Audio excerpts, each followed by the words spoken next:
आचार्य सांदीपनि और मुनिवर गर्ग ने कुशस्थली द्वीप पर बसाए जाने वाले नए राजनगर के निर्माण के आरंभ के लिए भूमि पूजन का शुभ मुहूर्त निकाला। वह था मंदवासर का शनिवार। उस दिन शुभंकर रोहिणी नक्षत्र भी था। मैं, दाऊ, उद्धव, अमात्य, दोनों सेनापति और कुछ इने गिने यादव और तात वसुदेव तथा देवकी माता भी उचित समय पर वहां पहुंच गए। तात और माता के शुभ हाथों भूमि पूजन संपन्न हुआ। अब नए राजनगर के निर्माण का प्रचंड कार्य विधिवत आरंभ हुआ। इस कार्य के लिए गर्ग मुनि ने असुरों के मय नामक विख्यात स्थापत्य विशारद को आमंत्रित किया था। कुरुजांगल प्रदेश से विख्यात शिल्पकार विश्वकर्मा को भी बुलाया गया था। उन दोनों ने अन्य विशेषज्ञों की सहायता से द्वीप के तट पर एक कक्ष में चिकनी मिट्टी से नए राजनगर की एक रूपरेखा बनाई। मैंने और दाऊ ने उसका सूक्ष्म निरीक्षण किया। उनकी सर्जनशील कल्पना चकित कर देने वाली थी। उस रूपरेखा को देखने के बाद मय के कंधे पर हाथ रखते हुए मैंने कहा, कुशस्थली द्वीप पर राजप्रासाद और राजनगर का निर्माण करना है और इससे जुड़े द्वीप पर रनिवास को बसाना है। मैंने पूरी रूपरेखा को सूक्ष्मता से देखा है। सुंदर ही है वह, उसमें तनिक भी त्रुटि नहीं है।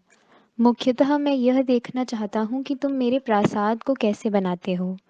ऊपरी खंड के मेरे विश्राम कक्ष की ओर जाने वाले कृष्ण सोपान की एक विशेष कल्पना मेरे मन में है। संपूर्ण प्रासाद की रचना में वह अत्यंत महत्वपूर्ण है। आज्ञा दीजिए महाराज, मैं अपनी पूरी स्थापत्य कुशलता को दांव पर लगाकर स्वामी की इच्छा के अनुसार कृष्ण सोपान खड़ा कर दिखाऊंगा। पीछे नहीं हटूंगा। मैंने अपनी कला के अभिमान से परंतु नम्रता पूर्वक कहा। मैं और गर्ग मुनि सुनने लगे। मैं उनको प्रासाद के निचले खंड से ऊपरी खंड के विश्राम कक्ष की ओर जाने वाले कृष्ण सोपान की अपने मन में निहित संकल्पना को समझाने लगा। यह सोपान मुझे कृष्ण शीशम की लकड़ियों से बनाना है। लकड़ी की सीढ़ियों को स्वर्ण लेप चढ़ाए गए ताम्र पत्थरों से मढ़वाना है। आरंभ में ये सीढ़ियां 25 होंगी। 18 यादव कुलों की स्मृति के लिए 18, दोनों माता पिता के नाम पर 4, दाऊ और रेवती भाभी के लिए 2 और आचार्य सांदीपनि की 1। इस प्रकार आरंभ में केवल 25 सीढ़ियों का यह कृष्ण सोपान होगा। केवल 25? आर्य श्री कृष्ण के जीवन का तो यह आरंभ है। उनके जीवन में अभी बहुत से व्यक्तियों का प्रवेश होना है। उनका क्या? मुनिवर गर्ग ने मार्मिक प्रश्न किया। मुस्कुराकर उनकी ओर देखते हुए मैंने कहा, इसलिए सीढ़ियों में पर्याप्त अंतर रखा जाएगा। समय और आवश्यकता पड़ने पर उनके बीच और सीढ़ियां बनाई जा सकेंगी। समय आने पर विश्राम कक्ष के खंड को ऊपर उठाना होगा। संभवतः यह काम आपको ही करना होगा मुनिवर। देर तक मैं गर्ग मुनि, मैं और विश्वकर्मा को कृष्ण सोपान की अपनी कल्पना समझाता रहा। उनकी आंखों में उभरे प्रश्न चिन्हों को भी मैं भली भांति पढ़ पा रहा था। मानो वे पूछ रहे थे, जुड़वा द्वीप की इस भव्य परियोजना के राजसभा, राजप्रासाद, रनिवास, देवालय, व्यायामशाला आदि किसी के भी निर्माण में आपने इतना ध्यान नहीं दिया, तब केवल सोपान के निर्माण में आप क्यों इतना ध्यान दे रहे हैं?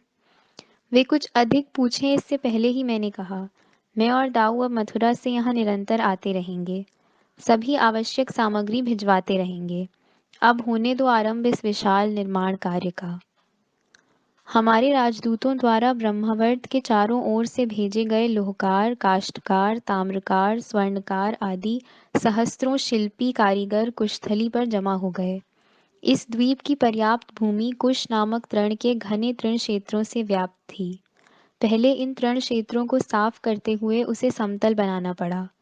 विविध कार्यशालाओं से उठती भांति भांति की ध्वनियां पश्चिम सागर के गर्जन में विलीन होने लगीं।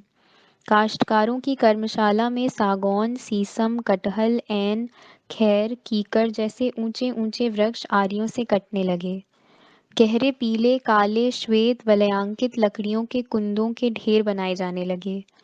बड़ी बड़ी भट्टियों में ताम्र, लौह, सीसा, स्वर्ण आदि धातु पिघलने लगे। तप्त धुएं की प्रचंड लपटें आकाश की ओर उड़ान भरने लगीं। ईडा देवी, कुलपुरुष यदु, क्रोष्टु के जयघोष के साथ तप्त धातुरस खड़े सांचों में उड़ेला जाने लगा। निर्माण हुए तप्त लौह, ताम्र, स्वर्ण, पत्थर ठंडा करने के लिए बड़े बड़े संयंत्रों में पकड़कर पाषाणों से टिकाकर रखे जाने लगे। उनकी आँच से कारीगर स्वेद से लथपथ होने लगे। उनकी स्वेद धाराओं से कुशस्थली की भूमि भीगने लगी। किसी भी निर्माण कार्य की सफलता के लिए आवश्यक स्वेद का पवित्र अर्घ्य श्रम देवता को सहस्त्रों हाथों से दिया जाने लगा। छेनियों से ताम्रवर्ण के पत्थरों को आकार देने में शिल्पी मग्न हो गए। चूने के फूंके हुए पत्थर को मलने के लिए पाषाण चक्रों को घुमाने में श्रमिक अपने आप को भूल गए। सुगढ़ काष्ठ सेतु बनाने में काष्ठकार व्यस्त हो गए। ऋतुएं आती रहीं जाती रहीं। हमारी राजनगरी का प्रचंड सृजन कार्य कुछ वर्ष चलता रहा। इस कार्य की प्रचंडता प्रतीत होने पर मैंने अपने निष्णात साथी ताराक्ष, कमलाक्ष और विद्योन्माली को बुलवा लिया था। उसको भी अधिक सहायता की आवश्यकता प्रतीत हुई। तब मय के विशेषज्ञ पुत्र दुदुम्भी, मायाविन, अजकर्ण और कालिक भी उसका हाथ बटाने आ गए। इस अंतराल में मैं और दाऊ उन पर ध्यान दे रहे थे। समय समय पर भिन्न भिन्न कार्यों में कुशल यादवों को साथ लेकर हमने कच्छ सौराष्ट्र के चक्कर लगाए। एक दिन आचार्य गर्ग और मैं का एक विशेष दूत हमारे लिए सुखद समाचार लेकर मथुरा आया। उसने संदेश सुनाया, राजनगर के निर्माण का कार्य पूर्ण हो चुका है। महाराज अब अपने राज्याभिषेक का मुहूर्त निकलवा सकते हैं, किंतु पहले ज्येष्ठ यादवों सहित आप एक बार हमारी इस रचना पर दृष्टिपात कर लें और इसमें कुछ त्रुटि रह गई हो तो आवश्यक सुधार का आदेश दें। विश्वास है कृष्ण सोपान को देखकर तो स्वामी हमारे कार्य की सराहना करेंगे ही। बचपन में गोकुल में मुझे सदैव मथुरा का आकर्षण रहता था। अब मेरे मन में नए राजनगर को देखने का तीव्र आकर्षण उत्पन्न हुआ था। गरुड़ध्वज रथ पर आरूढ़ होकर दाऊ और उद्धव सहित मैं मथुरा से निकल पड़ा। दारूक सारथ्य कर रहा था। हमारे पीछे दोनों सेनापतियों के रथ थे और उनके पीछे हमारे चुनिंदा अश्वदल थे। अब मथुरा से कुशस्थली के मार्ग से हम भली भांति परिचित हो गए थे। मार्ग में आती नदियों अरण्यों को लांघते हुए हम पश्चिम सागर तट पर आ गए। हमने सामने दिखते हुए कुशस्थली द्वीप की ओर दृष्टि उठाई। विश्वास ही नहीं हो रहा था। यहाँ से वहाँ तक फैला सूर्य किरणों में चमकता स्वर्णिम परकोटा प्रथम दर्शन में ही हमारी आंखों में चौंधिया गया। सागर जल में पड़ा उसका लंबा सा पीत वर्ण हिलता डुलता प्रतिबिंब क्षण भर में स्थिर नहीं हो रहा था। जल लहरों पर ही वह थेई थेई नाच रहा था। यहाँ से एक भूपट्टी समुद्र में घुसने के कारण दाहिनी ओर का जुड़वा द्वीप दिखाई नहीं दे रहा था। गर्ग मुनि द्वारा भेजी गई भव्य नौकाओं से हम सब द्वीप पर आ गए। कुछ दूर चलने के बाद हमारे सामने आ गया राजनगर का उत्तुंग स्वर्णिम पूर्व महाद्वार। 5 पुरुष ऊंचा था वह, कीकर की टिकाऊ लकड़ी से बना हुआ। गोकुल के महाद्वार की भांति यह भी जोड़ द्वार था। स्वर्ण लेप चढ़ाए ताम्रपत्तर उस पर जड़ दिए गए थे। धूप के कारण उनकी चमक आंखों को सहन नहीं हो रही थी। बीचों बीच द्वार पर अंकित 2 भागों में विभाजित होने वाला अपने स्वर्णिम पंख फैलाते हुए आकाश में उड़ान भरने को उद्यत डौलदार भव्य गरुड़ पक्षी बरबस अपनी ओर ध्यान आकर्षित कर रहा था। उसके स्वर्णिम नाखून तीक्ष्ण और वक्र थे। हम यादवों की प्रेरणा का प्रतीक ध्वज चिन्ह था वह, दर्शक पर धाक जमाकर उसे द्वार में ही रोकने वाला। उसने अपने माथे पर पूर्ण विकसित चंद्र की प्रतिकृति धारण की हुई थी। हम सोमवंशी यादवों का वह वंश चिन्ह था। दाहिने द्वार पर अर्धचंद्र की आकृति के पास छोटी सी तारिका अरुंधति चमक रही थी। वंश चिन्ह को छोड़कर पूरा महाद्वार खड्ग, चक्र, गदा, त्रिशूल, मूसल, अग्निकंकण, शरचाप आदि शस्त्रों की आकृतियों से व्याप्त था। गज, अश्व, वृषभ आदि प्राणियों के चित्र भी उस पर उकेरे हुए थे। और हाँ, दोहरे थन वाली एक निर्भय शांत पुष्ट गाय और उसकी ओर शांति से देखने वाला वनराज सिंह भी उस पर अंकित किया गया था। हमारा निरीक्षण पूर्ण होने के बाद द्वारपालों ने वह भव्य द्वार खोल दिया। अनजाने में ही मैंने अपनी कर्मभूमि को वंदन करने हेतु दाहिना हाथ भूमि से लगाकर अपने वक्ष और माथे से लगाया। दाऊ ने भी नमस्कार किया। मैं, विश्वकर्मा और गर्ग मुनि के पीछे पीछे हम उस द्वार के घुमावदार सोपान से उस प्राचीर के शिरोभाग पर गए। नेत्र के आकार में खुदे 2 गवाक्ष गर्ग मुनि और मैं ने खोल दिए।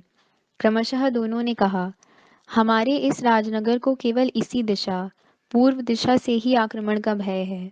अन्य तीनों दिशाओं में तो सागर ही सागर फैला हुआ है। सावधानी के लिए पूर्व दिशा पर दृष्टि रखने वाली ये दो आंखें ही हैं राजनगर की। यहाँ से 10 योजन की दूरी तक सागर और भूमि का परिसर हमारी दृष्टि में आता है। यह सुनकर मैंने मय की पीठ उसकी बुद्धिमानी के लिए थपथपाई और कहा, इसकी उल्टी दिशा में पश्चिम महाद्वार तो होगा ही, वहां से भी सागर पर दृष्टि रखने के लिए उचित स्थान का चयन करना आवश्यक है। द्वीप पर नहीं, सागर में ही एक सुदृढ़ पाषाण स्तंभ को खोजकर। मैं नहीं समझा स्वामी, सागर में स्तंभ? मैंने पूछा। वह किस लिए छोटे? अब दाऊ का कुतूहल भी जाग गया। दाऊ, आप भूल गए होंगे किंतु मैं नहीं भूला। काल्यावन समुद्री मार्ग से ही आया था। इस नगर की रक्षा के लिए हमें जल सेना का निर्माण करना होगा। सागर के पार पश्चिम में कुछ जनपद हैं। उनसे संपर्क बनाए रखने के लिए इस नगर को पत्तन के रूप में विकसित करना पड़ेगा। समुद्री मार्ग से आने वाली नौकाओं को इस पत्तन की जानकारी देने के लिए समुद्र में ही पाषाण पर प्रकाश स्तंभ खड़ा करना पड़ेगा।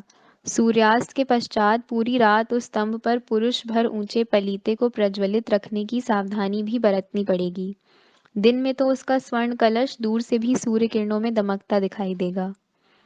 मेरी बात सुनकर दाऊ, उद्धव, गर्गमुनि, विश्वकर्मा, मैं सभी गहरे विचारों में खो गए। मैं भी सोच में पड़ा था कि इस द्वार का क्या नाम रखा जाए। मैंने बाईं ओर के भव्य मंदिर की ओर प्रसन्नता से देखा। उसके स्वर्ण कलश पर केसरिया रंग की पताका फहरा रही थी। वह हमारी कुलदेवी ईडा का मंदिर था। मथुरा के पाषाणों से बने मंदिर की अपेक्षा कितना भव्य था वह। मैं, उद्धव, दाऊ, अन्य सभी के साथ उस मंदिर में गए। गर्भगृह में खड़ी शस्त्रधारी दशभुजा ईडा देवी बाहर से भी स्पष्ट दिखाई दे रही थीं। अभी तक उनकी विधिवत प्राण प्रतिष्ठा नहीं हुई थी, अतः सभी ने बाहर से ही देवी को प्रणाम किया। मंदिर के सुंदर बेल बूटेदार स्तंभों और कमानों को देखते हुए हमने उसकी परिक्रमा की। हमने पुजारी द्वारा दिया गया प्रसाद ग्रहण किया। तत्पश्चात विशाल गौशाला पर दृष्टि डालते हुए मैंने पूछा, मुनिवर, इस नगर के और कितने महाद्वार हैं? मुनिवर गर्ग ने बताया, और 3 दिशाओं के 3 प्रमुख महाद्वार हैं। प्रत्येक महाद्वार में उपद्वार भी हैं। उनके अतिरिक्त द्वीप की रचना को ध्यान में रखते हुए और भी कुछ छोटे छोटे द्वार रखे गए हैं। सुरक्षित गौशालाओं को देखते हुए मैंने समाधान पूर्वक गर्ग मुनि, मय, विश्वकर्मा और प्रमुख कारीगरों से पूछा, आपने गौशालाओं का निर्माण अच्छा ही किया है, किंतु गोचर भूमि की क्या स्थिति है? एक यादव प्रमुख ने बड़े उत्साह से कहा, प्राचीर की खाई के बाहर विशाल गोचर भूमि है महाराज। आवश्यकता पड़ने पर हम अपने गोधन को नौकाओं से सौराष्ट्र की भूमि पर ले जा सकते हैं। किंतु खाई को पार कैसे करेगा गोधन? मैंने पूछा। उसके लिए हमने लकड़ी के चौड़े सेतु बनाए हैं, एक कुशल काश्तकार ने बताया। मैं संतोष के साथ मुस्कुराया। दाऊ की ओर देखकर आंख झपकाते हुए मैंने रक्षक दल के प्रमुख से पूछा, जिनके सहारे शत्रु भी इन खाइयों को पार कर पाएंगे, ये सेतु तो ऐसे ही होंगे ना? नहीं, यदि शत्रु का आक्रमण हो ही जाता है तो इस सेतु को खींच लेने की व्यवस्था की गई है। तब इस द्वीप का सारे जग से संपर्क टूट जाएगा। इसके अतिरिक्त खारे पानी से भरी यह गहरी और चौड़ी खाई सुरक्षित है। इसमें स्थान स्थान पर कंटीले जल लताओं के जाल फैले हुए हैं। समुद्र से खदेड़ कर लाए गए विकराल विशाल काय मगरमच्छों को लोहे की जालियां डालकर खाई में फंसाया गया है। वे समुद्र में लौट नहीं सकते। लोहे की जाली से आती छोटी छोटी मछलियों को निगलकर वे खाई में घूमते रहते हैं। इसके अतिरिक्त यज्ञ से बचा पुरुडाश और शिल्पियों के भोजन से बचा उच्छिष्ट भी खाई में डाला जाता है। ये विशालकाय मगरमच्छ ही वास्तव में हमारी खाई के रक्षक हैं। रक्षक दल के मुखिया ने वक्ष फुलाकर कहा। अब हमारे साथ सभी दल प्रमुख, कारीगर प्रमुख, निष्णात शिल्पी और सशस्त्र सैनिक चलने लगे थे। हम दक्षिण महाद्वार के समीप आए। यहाँ के सागर तट पर पड़े कृष्ण वर्ण पाषाण शुभ्र धवल समुद्र फेन में नहाते हुए अत्यंत मनोरम दिख रहे थे। बड़ी देर तक सबके साथ मैं समुद्र फेन की वर्षा देखता रहा। वहां से हम पश्चिम महाद्वार की ओर चल पड़े। समुद्री पवन के कारण इस द्वीप पर इसी दिशा से गजकाय मेघों में से मूसलाधार वर्षा होने वाली थी। यहाँ आते ही दूर सागर में दिखती चट्टान की शिरोभाग की ओर तर्जनी से निर्देश करते हुए मैंने कहा, उसी शिला पर खड़ा होगा हमारा प्रकाश स्तंभ। अन्य सभी उस विषय में सोचने लगे। दाऊ ने महत्वपूर्ण प्रश्न किया, इस द्वार पर मूसलाधार वर्षा की प्रचंड मार होगी छोटे, उसका क्या सोचा है तुमने? मैं दाऊ की ओर देखकर मुस्कुराया।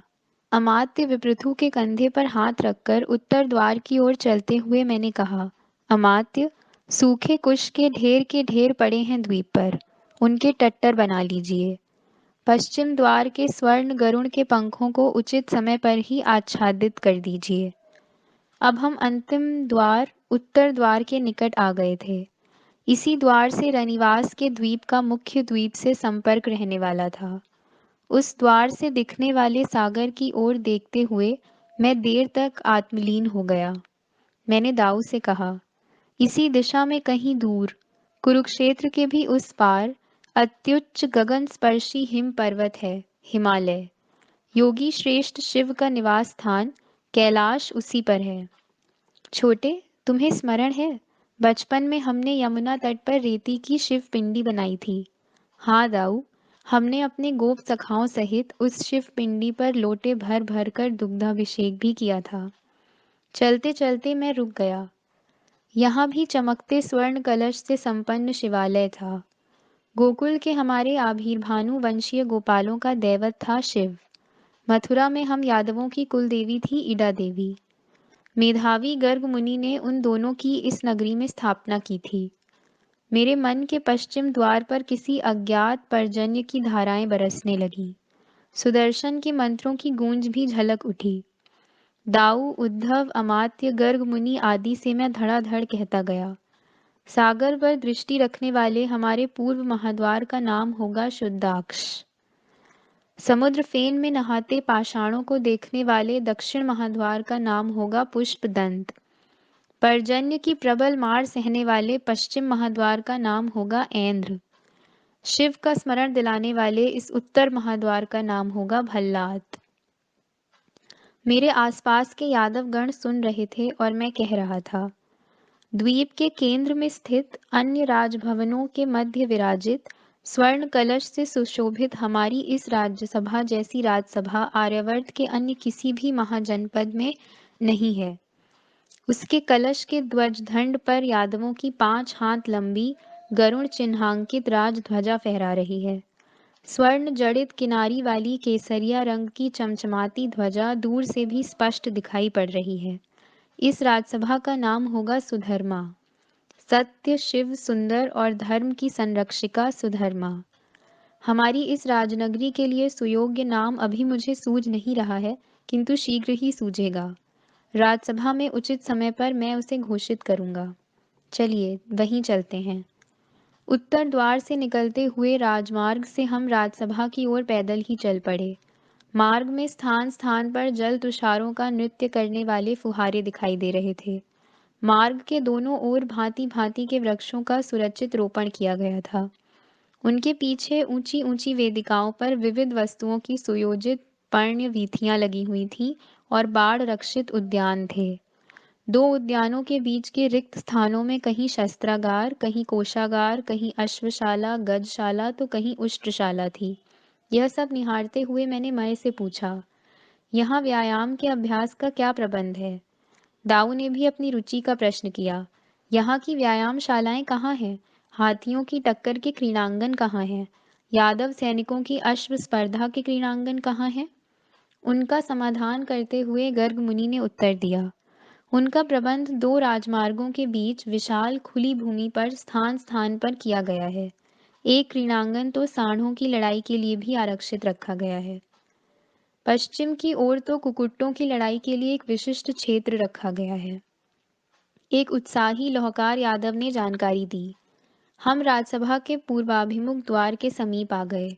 उसकी स्वर्णिम सीढ़ियां सामने दिखाई दे रही थीं। मेरी कर्म भूमि पर स्थित इसी भवन में अब जीवन भर मेरा कर्मयोग रंग लाने वाला था। अपने नए महाजनपद की राजसभा की पहली सीढ़ी को मैंने दोनों हाथों की उंगलियों से स्पर्श किया और उन्हें वक्ष तथा मस्तक से लगाया। दोनों हाथ जोड़कर मनःपूर्वक प्रणाम करते हुए मैं अग्रसर हुआ। दाऊ, उद्धव, अमात्य, गर्ग मुनि आदि मेरे पीछे पीछे चल पड़े। राजसभा की विशाल मंडलाकार रचना देखते हुए क्षण भर मैं भी चौंधिया गया। सब कुछ स्वर्णिम दीप्तिमान था।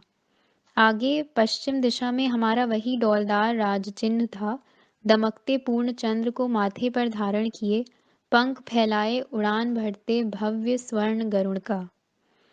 उनके वक्र नख सर्वोच्च स्थान पर स्थापित दो भव्य स्वर्णिम सिंहासनों के ऊपरी छोर का स्पर्श कर रहे थे। वे सिंहासन थे महाराज और महाराज्ञी के, मेरे माता पिता के। वास्तव में वे दोनों ही इन पदों के अधिकारी थे, मैं अथवा दाऊ नहीं। उन सिंहासनों के हत्थे जबड़ा खोले हुए मृगेंद्र के आकार के थे। इन सिंहासनों का एक भी कोना ऐसा नहीं था जिस पर सुंदर बेलबूटे और राज चिन्ह अंकित न हों। उन सिंहासनों के चरणासनों के पास आते थोड़े नीचे तनिक छोटे आकार के दो आसन थे। वे थे युवराज युवराज्ञी के, मेरे प्रिय दाऊ और भाभी के। उनके तनिक नीचे दाहिनी ओर बिना हत्थों वाला तथा लकड़ी की पीठ वाला मृगांजन बिछा हुआ एक आसन था, आचार्य सांदीपनी का। ऐसा ही एक आसन बाईं ओर था, राजपुरोहित गर्ग मुनि का। उनके तनिक नीचे दाहिनी ओर 5 और बाईं ओर 5 मंत्रीगणों के आसन थे। उनके बीच अन्य आसनों से तनिक ऊंचाई पर एक आसन था, वह था अमात्य विपृथु का। उनकी दाहिनी ओर यादवों के सुदर्शनीय रत्न जटित स्वर्णिम राजदंड को रखने हेतु बनाया गया पाषाणी खड़ा आला था। राजदंड के नीचे दोनों ओर हमारे दोनों सेनापतियों के सात्यकी और अनाधृष्टि के आसन थे। उनके नीचे दोनों ओर हमारे गुप्तचर प्रमुख, कोषागार प्रमुख, शस्त्रागार प्रमुख, दान प्रमुख और अन्य विविध दल प्रमुखों के आसन थे। महाराज वसुदेव के और युवराज बलराम के आसन से कुछ समांतर दाहिनी ओर सभी आसनों से दूर अलग से लगते दो आसन थे, स्वर्णिम किंतु सादे, बिना बेल बूटों के। उनमें से दाहिनी ओर का आसन मेरा था और बाईं ओर का मेरी भावी पत्नी के लिए। इस समय वह रिक्त था। राजसभा के सदस्यों के आसनों की यह रचना दर्शकों के मन में यादवों की सुधर्मा राजसभा की आदर युक्त प्रतिष्ठा दिखाने वाली थी। इस आसन व्यवस्था के आगे नगरजनों, अतिथियों और महाराज के पास न्याय पाने के निमित्त आने वालों के लिए एक विशाल प्रांगण था। यही वास्तविक सुधर्मा राजसभा थी। वहां भी नर नारियों के लिए अलग अलग कक्ष थे। राज सिंहासन के समांतर बाईं और दाईं ओर अन्य राजस्त्रियों के कक्ष थे। उनसे सटे हुए कक्ष आमंत्रित विदुषियों और अतिथि स्त्रियों के लिए थे। दाऊ और उद्धव सहित घूमते हुए मैंने इन आसनों की प्रत्येक पंक्ति का निरीक्षण किया। इस मंडलाकार राजसभा में सशस्त्र रक्षकों के लिए वेदिकाएं भी बनाई गई थीं। राजसभा के पूर्व द्वार की दाहिनी ओर एक बड़ा गोलाकार समय सूचक थाल टंगा हुआ था। उसके पास ही आले में एक हथौड़ा रखा हुआ था। वे दोनों लोहे के बने थे, किंतु उन पर स्वर्ण लेप चढ़ाया गया था। मैंने कुतूहल से हथौड़ा उठाया और उससे समय सूचक थाल पर एक भरपूर प्रहार किया। उसकी ठंड ध्वनि से मानो काल जागृत हो गया। उसकी सजग ध्वनि लहरें सागर गर्जन में विलीन होने के लिए दौड़ गईं। मैं जानता था, जहां से हम गणना आरंभ करते हैं वहीं से काल का आरंभ होता है। वस्तुतः काल अखंड है, उसका न कोई आदि है न कोई अंत। हथौड़ा दाऊ के हाथ में देते हुए मैंने कहा, दाऊ आप भी कीजिए एक प्रहार, पुकारिए काल को। भौएं उठाते हुए वे प्रसन्नता से मुस्कुराए। हथौड़े का एक प्रबल प्रहार उन्होंने थाल पर किया। उस सशक्त ध्वनि से हमारे आगे खड़े हुए साथी चौंक कर तनिक पीछे हट गए। दाऊ से लेकर मैंने वह हथौड़ा उद्धव के हाथ में दिया और मुस्कुराते हुए कहा, ऊधो प्रिय बंधु, तुम भी कर दो एक समय दर्शक प्रहार, मिला लो काल से अपना स्वर। एक बार हथौड़े को और एक बार मुझे देखकर उद्धव अत्यंत मधुर रूप से मुस्कुराया। दूसरे ही क्षण उसने हथौड़े से उस थाल पर आघात किया। उससे जो ठंड ध्वनि उठी वह सीधे मेरी ध्वनि जैसी ही थी। प्रसन्न मन से हम सुधर्मा सभा से निकल पड़े। महाराज, युवराज, अमात्य, सेनापति आदि सभी के प्रासाद देखकर हम अपने निजी प्रासाद में आए। मुझे अपार कुतूहल और असीम उत्सुकता थी केवल कृष्ण सोपान के विषय में। प्रासाद में प्रवेश करते ही स्वर्णिम सीढ़ियों वाला वह झलमलाता भव्य कृष्ण सोपान मुझे दिखाई दिया। जीवन में जो भी विशेष व्यक्ति मुझे मिले थे, पहली ही भेंट में मैं उनकी ओर आकर्षित हुआ था, एक अनामिक आवेग से। उन व्यक्तियों की प्रतिक्रिया भी वैसी ही आवेगपूर्ण थी। उसी आवेग से मैं उस स्वर्णिम सोपान की ओर खिंचा चला गया। मैं उसकी पहली सीढ़ी के पास आ गया। उसकी बाईं ओर के आधार दंड को पकड़कर मैं उन सीढ़ियों को देखने लगा, नीचे से ऊपर तक। मेरी दृष्टि अंतिम 25वीं सीढ़ी पर स्थिर हो गई। अनजाने में ही मैं जीवन की गहराई में उतर गया। जीवन के ऊंचे सोपान पर कितना चढ़ना है अभी मुझे। जीवन के प्रत्येक मोड़ पर कौन कौन मिलने वाला है मुझे। जीवन के कितने मोड़ पीछे छूट गए हैं। मेरा प्राण प्रिय गोकुल, नंद बाबा, यशोदा माता, दादाजी, काका काकी, मेरे गोप सखा, गोपियाँ, एका और राधा। गोकुल, बचपन, मेरे ही क्यों? क्या प्रत्येक के जीवन में अपने अपने बचपन का गोकुल नहीं होता? मैंने मन कठोर करते हुए निश्चय पूर्वक जिसका वध किया था वह मामा कंस और श्रृगाल तथा अंकपाद आश्रम में मुझसे मिला सुदामा।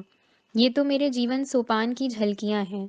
मेरे वास्तविक गंतव्य अभी बहुत दूर हैं।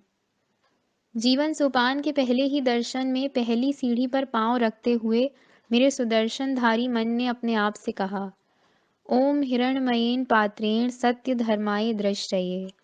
हे परमेश्वर, हिरण्मय आच्छादन से आच्छादित सत्य के, केवल सत्य के ही मुझे दर्शन कराइए। मुझे नित्य सत्य के साथ एक रूप होने दें। उस स्वर्णिम सोपान से हम ऊपर गए। विश्राम कक्ष और शयन कक्ष पर दृष्टि डालकर घूमते घूमते हमने पूरा प्रासाद, छोटे बड़े सभी कक्ष देखे। प्रासाद से निकलते हुए बड़ी प्रसन्नता से मैंने अपनी मोतियों की माला मय के हाथ में दे दी और कहा, मय जी, कुशस्थली पर आपने बहुत ही अच्छा काम किया है, इसमें तनिक भी त्रुटि नहीं है। विशेष राजसभा में मैं यथा समय आपको सम्मानित करूंगा ही। कल हम शंखोद्वार द्वीप पर बनाए गए अंतःपुर के भवनों को देखेंगे। उस दिन हमने कुशस्थली पर ही निवास किया। दूसरे दिन ब्राह्म मुहूर्त में उठकर हम आविकों से निवृत्त हो गए। सागर जल में खड़े रहकर हम तीनों ने आकाशमणि सूर्य को अर्घ्य दिया। दोनों द्वीपों को जोड़ने वाली भूपट्टी को छोड़कर हम नौका से शंखोद्वार द्वीप पर आए। कुशस्थली की भांति यहाँ भी प्राचीर और खाई की व्यवस्था थी। आकार में कुशस्थली से यह द्वीप छोटा था। अंतःपुर के इस द्वीप के भी 4 महाद्वार थे, किंतु कुशस्थली के महाद्वारों जैसे वे भव्य नहीं थे। यहाँ भी अनेक प्रकार की शालाएं थीं। गायों के लिए रक्षित गोचर भूमि थी। पश्चिम पुलिन के प्राचीर के पास स्थित प्राकृतिक शिलाओं को आसनों के आकार दिए गए थे। इस द्वीप के मध्य वेदिका पर लगाए ध्वज स्तंभ पर यादवों का गरुड़ ध्वज फहरा रहा था। विशेषतः इस द्वीप की रथशाला विशाल थी। दोनों द्वीपों को जोड़ने वाला भूमार्ग सकरा था, आधे योजन का। यह मार्ग 25-30 योजन लंबा था। इस मार्ग से रथ और अश्वों द्वारा ही दोनों द्वीप आपस में संपर्क बनाए रख सकते थे। जलमार्ग से डोंगियों, नौकाओं आदि जल वाहनों द्वारा भी दोनों द्वीप जुड़े रह सकते थे। दोनों मार्गों को उपयोग में लाया जाने लगा था। अंतःपुर के 8 प्रासाद थे, आमने सामने 4-4। उन्हें देखते हुए मैंने सदैव की भांति नटखटपन से मुनिवर गर्ग से पूछा, ये भवन 8 ही क्यों हैं? वे कुछ समय रुक गए, फिर हल्के से मुस्कुराते हुए उन्होंने कहा, यादवराज की पत्नी चाहे एक हो, उसकी कीर्ति की सुगंध निश्चय ही 8 दिशाओं में फैलेगी। ये 8 भवन उसी के प्रतीक हैं। मैं चकरा कर उनकी ओर देखता रहा। हंसते हुए उन्होंने अत्यंत ममता से मेरे कंधे थपथपाए। बलराम भैया का रनिवास भी हमने देखा। उस रात मैंने उसी द्वीप पर निवास किया। दूसरे दिन हम वहां से सीधे मथुरा चले गए। तात वसुदेव के राज्याभिषेक के आमंत्रण आर्यावर्त के सभी राज्यों में भिजवाए गए थे। गोकुल में नंद बाबा, यशोदा माता, एकानंगा, राधा आदि सभी को आमंत्रित करने के लिए मैंने उद्धव को भेज दिया, किंतु वह एक भाव भरा नकार और कुछ उपहार लेकर लौट आया। यशोदा माता ने कहा था, इतने वर्षों बाद तुम्हें देखने के पश्चात गोकुल लौट आने को हमारा मन नहीं करेगा। तुमने मथुरा को छोड़ा है, किंतु हम गोकुल को सदा के लिए नहीं छोड़ सकते। जब तुम्हें अवसर मिले एक बार आ जाना गोकुल, अपनी प्रिय एका से मिलने। अब वह बड़ी हो गई है। अपनी सखी राधा से भी मिलने आ जाना एक बार। तब तक हम अपने मन में विराजित गोपाल कृष्ण से मिलते रहेंगे। कुछ इने गिने लोगों को छोड़कर सभी मथुरावासी यादवों ने मथुरा छोड़ी। राज्याभिषेक के सभी सूत्र आचार्य सांदीपनि के अधीन थे। स्वर्णिम महाद्वार, राजप्रासाद, प्रासाद, प्राकार की दमक से झिलमिलाता कुशस्थली द्वीप, विविध पुष्पमालाओं से सुरभित आम्रपर्णों के तोरणों और कमानों से सुशोभित हुआ। प्रथम आचार्य सांदीपनि और मुनिवर गर्ग ने तात वसुदेव और देवकी माता के हाथों आमंत्रित ऋषि मुनियों के समक्ष राजप्रासाद का पुण्याह वाचन और स्वस्ति वाचन करवाया। मंदिरों में देवताओं की विधिवत प्रतिष्ठापना की गई। याचकों को यथेष्ट भर भर कर दान दिए गए।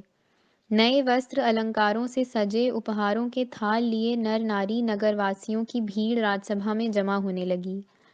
काशी, प्रयाग, अहिछत्र, कुरुक्षेत्र, पंचनद, ऋषिकेश आदि क्षेत्रों से आए तपस्वी ऋषि मुनियों के मंत्र पठन के साथ सूर्योदय के मुहूर्त में राज्याभिषेक की विधियां आरंभ होने वाली थीं। विधि के अनुसार पहले से उपवास रखने के कारण तात और देवकी माता तनिक कृश हो गए थे। उनके मुखमंडल आज अनुपम अद्वितीय तेज से दमक रहे थे। शांत कृतार्थता का समाधान बिना किसी शब्द के उनकी वत्सल आंखों से छलक रहा था। सूर्य उदित हुआ।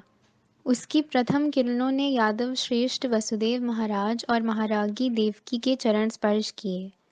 सैकड़ों ऋषि मुनियों के विमल कंठों से देववाणी के वेद मंत्रों का अविरत घोष होने लगा।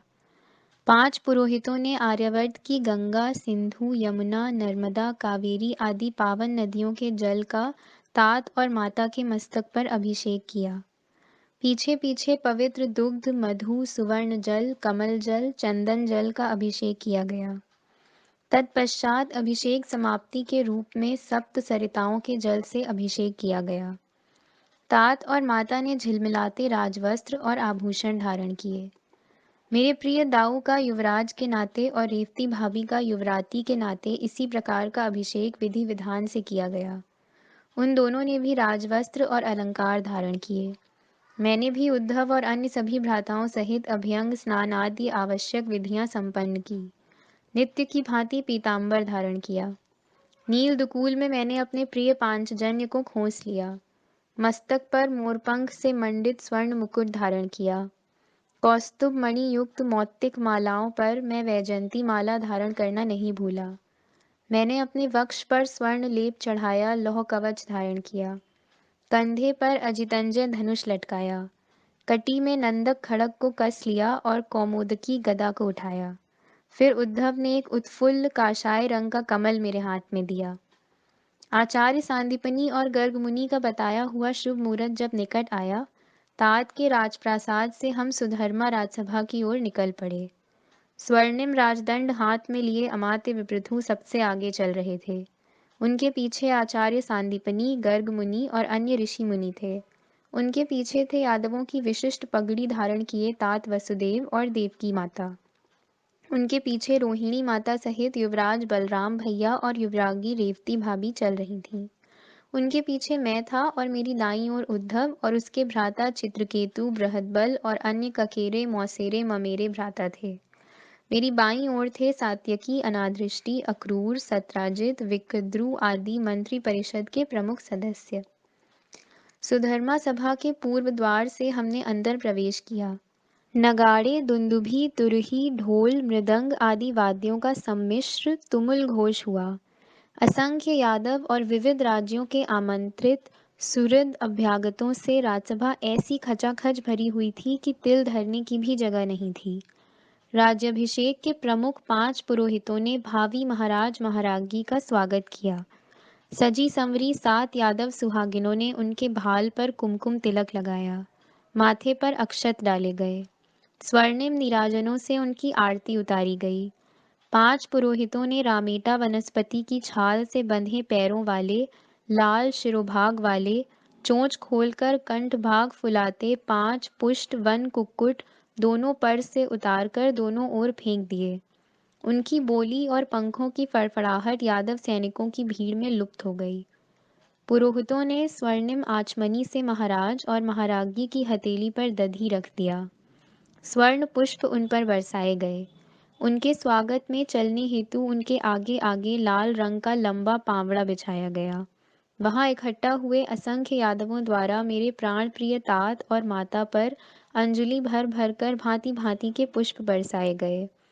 रक्त वर्ण पावड़ों पर चलते हुए हमारा पूरा राज परिवार पूर्व दिशा में बनाई गई राजवेदी के निकट पहुंच गया। पुरोहितों के मार्गदर्शन के अनुसार तात ने धीरे से अपना दाहिना पांव चरणासन पर रखा।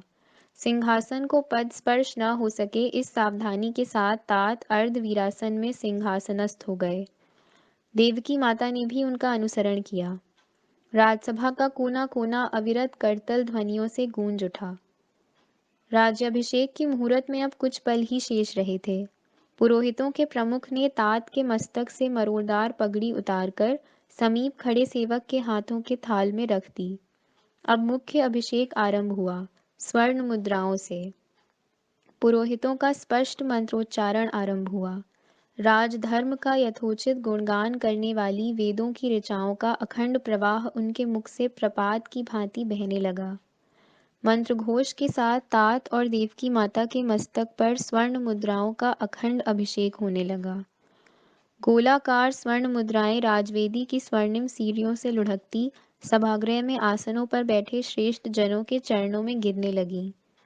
चारों द्वारों के पास स्वर्णिम जलपात्रों में मुहूर्त के घटिका पात्र डाले हुए थे। राज्यारोहण के मुहूर्त के अचूक क्षण वे बुडुक की ध्वनि करते हुए डूब गए। चारों द्वारों पर के समय पालकों ने एक ही समय हथेलियों से समय सूचक थाल पर प्रहार किए। उनकी समवेत सम्मिश्र ध्वनि निनादित हो उठी, ठंड। इसी क्षण राजवेदी के पास पांचों पुरोहितों ने 10 हाथों से राजकीट उठाया। बेलबूटों से विशेष रूप से सुशोभित, पार्श्व वलयांकित उस भव्य स्वर्णिम राजकिरीट को उन्होंने धीरे से मेरे तात के श्वेत श्याम केशों वाले मस्तक पर रखा। तत्पश्चात उन्होंने छोटे आकार का स्वर्ण किरीट मेरी बड़ी माँ देवकी माता के मस्तक पर रखा। वह देखकर जीवन में पहली बार मेरी आंखों में अश्रु छलक आए। राजसभा में जयघोष होने लगा। यादव कुलभूषण अखंड लक्ष्मी अलंकृत शूरसेन मारिशा देवी पुत्र महाराज वसुदेव की जय हो। देवक कन्या महारागी देवकी देवी की जय हो। तत्पश्चात युवराज युवरागी का भी अभिषेक हुआ। अपने आप को भूलकर मैं वह राज्याभिषेक देखता रहा। उस क्षण महाराज महारागी युवराज युवरागी को छोड़कर राजसभा के अन्य सभी सदस्य खड़े थे। किसी विचार में मगन अनजाने में मैं अपने आसन पर बैठा रहा। बाईं ओर के रिक्त आसन को देखते हुए मैं अपने आप में खो गया। कौन बैठने वाली है इस आसन पर? क्या होगा उसका अधिकार? कौन होगी वह? जीवन के अज्ञात प्रदेश की खोज करते हुए मेरा भावुक प्रेममय मन दौड़ने लगा। मैं तल्लीन हो गया। वहां सुधर्मा राजसभा का परिसर जयघोष की चरम सीमा पर पहुंच चुका था। यादवों के महानायक श्री कृष्ण महाराज की जय हो। वे इसी एकमात्र वाक्य पर जमे हुए थे। तब मैंने राजपुरोहित को संकेत किया। उन्होंने अमात्य के पद पर विपृथु का नाम घोषित किया और यादवों का भूषण रत्न जटित स्वर्णिम राजदंड विधि पूर्वक उनके हाथ में सौंप दिया। अब पुरोहितों का धर्म कार्य समाप्त हुआ। वे अपने अपने स्थानों पर आसनस्थ हो गए। राजसभा अमात्य के अधिकार में आ गई। उनके द्वारा राजदंड ऊपर उठाते ही संपूर्ण राजसभा राजदंड का आदर करने हेतु खड़ी हो गई और राजदंड नीचे करते ही यंत्रवत बैठ गई। ऊंची शरारीकृति वाले वृद्ध अनुभवी अमात्य विपृथु अपनी धीर गंभीर अधिकार वाणी में बोलने लगे। यादव जनों और आमंत्रित अतिथि गणों, सुहृदयों, अब केवल हमारे वंदनीय यादव प्रमुख महाराज श्री कृष्ण हमसे कुछ कहेंगे। आप सब उनके अमृत बोल ध्यान पूर्वक सुने। इसके पहले उन्हीं के हाथों इस राजनगरी का निर्माण करने वाले स्थापत्य विशारद मैं और उनके साथियों का सम्मान किया जाएगा। मैंने मुस्कुराकर राजपरिवार में बैठे उद्धव की ओर देखा। प्रिय दाऊ, भाभी, तात, बड़ी माँ, राजस्त्रियों के कक्ष में बैठी छोटी माँ को मन ही मन वंदन किया। मैंने बहुमूल्य वस्त्र और आभूषण देकर अपनी नगरी के निर्माताओं का गौरव किया। नूतन राजनगरी की राजसभा को मैं पहली बार संबोधित करने लगा। मेरे प्रिय यादव जनों और हम सबके सम्माननीय आमंत्रित अतिथियों, जीवन में बहुत कुछ कष्ट सहने और अपमानित होने के बाद मेरे प्रिय यादव बंधुओं की अपनी स्वतंत्र राजनगरी आज बस गई है, इसका मुझे अत्यंत आनंद हो रहा है। यह उनका युगों से देखा हुआ एक दिव्य स्वप्न था। सागर देवता के आशीर्वाद से और असंख्य यादवों के अथक कुशल कर्मयोग से इस राजनगरी का निर्माण हुआ है। इस बात का मुझे इतना आनंद हुआ है कि न वह मेरे वक्ष में समा सकता है, न उसे शब्दों में व्यक्त किया जा सकता है। सर्वप्रथम मैं इस नगरी के चारों महाद्वारों के नाम घोषित करता हूँ। पूर्व महाद्वार का नाम होगा शुद्धाक्ष, पश्चिम का ऐन्द्र, दक्षिण महाद्वार का पुष्पदंत और उत्तर महाद्वार को हम भल्लाद कहेंगे। इस नगरी का जो नाम मुझे सूझ रहा है वह है द्वारिका, द्वारावती। द्वारावती, अनेक द्वारों वाली सुंदर द्वारिका। जिस किसी के मन का द्वार खुला होगा उसे अपने में समा लेने को उत्सुक नगरी, यादव नगरी, भाव नगरी, प्रेम नगरी। मेरे इन शब्दों के बाद ऐसी घोषणाएं झड़ती रहीं मानो सभी जन उनका कई दिनों से अभ्यास कर रहे हों। अष्टादश यादव कुलों के महाजनपद की राजनगरी द्वारिका शुभम भवतु, जयोस्तु द्वारावती जयतु। जयघोष समाप्त होने के पश्चात मैंने अपनी बात आगे बढ़ाई। मेरे प्रिय यादव बंधुओं, आर्यावर्त के 16 महाजनपदों में से कुछ प्रमुख प्रतिनिधि आज यहाँ उपस्थित हैं। कुछ नहीं आए हैं, आने वाले थे भी नहीं। मैं जानता हूँ जो आए हैं वे महाराज वसुदेव के लिए, हम यादवों के लिए अमूल्य उपहार लेकर, उससे भी अधिक अमूल्य सद्भावनाओं सहित आए हैं। हम द्वारिका वासियों को भविष्य में यहाँ सबके साथ प्रेम से मिलजुल कर रहना है। मुझे केवल एक ही विश्व सत्य पर विश्वास है, प्रेम पर। सबको साक्षी रखकर महाराज वसुदेव की अनुज्ञा से मैंने इस राजनगरी का नाम घोषित किया है। मेरी अपेक्षा है आर्यावर्त हमारी द्वारिका को 17वें महाजनपद के रूप में स्वीकार करे। इसके लिए हम सदैव प्रयत्नशील रहेंगे। इस नगरी में सबका स्वागत होगा। पीछे पीछे किसी ने घोष किया, यादव महाजनपद द्वारिका की जय हो। रैवतक, काशी, कोसल, कुरु, अवंती, अश्मक, पांचाल, विदेह, सिंधु सौवीर, शिदी, उशीनर, दार्व, अभिसार, काम्बोज, गांधार आदि महाजनपदों से आए राजदूतों ने अपने अपने उपहार महाराज वसुदेव को अर्पित किए। मागध, जरासंध, चेदी, शिशुपाल तथा शाल्व, दंतवक्र और विशेषतः कौंडिन्यपुर के राजा भीष्मक की ओर से कोई उपहार नहीं आया, आने वाला भी नहीं था। दक्षिण दिशा के वनवासी क्रौंचपुर, पद्मावत, महिष्मती, पुरिका, रत्नद्वीप, हरित आदि हमारे यादव राजाओं ने विशेष उपहार भिजवाए थे। उनमें स्वर्ण, चांदी, रत्न, अन्न, गज, अश्व, गायें आदि विपुल मात्रा में थे। 10 बलाढ़ यादव सदस्यों से द्वारिका की मंत्री परिषद बनाने का प्रस्ताव भी था। उसमें उद्धव के वृद्ध एवं अनुभवी पिता देवभाग, राजनीति कुशल देशश्रवसु और विकद्रु तथा ऋदिक पुत्र महारथी कृतवर्मा, आहुक, सत्यक, सत्राजित, सत्यव्रत और अमात्य विपृथु के पिता चित्रक तथा अक्रूर भी थे। उनका पराक्रमी कुशल मार्गदर्शन सबको प्राप्त होने वाला था। मुझे तो पूरा विश्वास था, मेरी इस दूरदर्शी नगर योजना में भविष्य में अमृत फल लगेंगे। द्वारिका का नाम 16 महाजनपदों को भी लांघ कर समुद्र के उस पार पहुंच जाएगा। उस दिन संध्या समय मैं उद्धव को लेकर ऐन्द्र द्वार से निकलकर सागर पुलिन पर आया। दारुक और रथ पीछे रह गए। पश्चिम जागर से आ मिले अथाह आकाश में गुलाबी मेघावलियां फैली हुई थीं। स्वयं को भूलकर मैं देखता ही रह गया।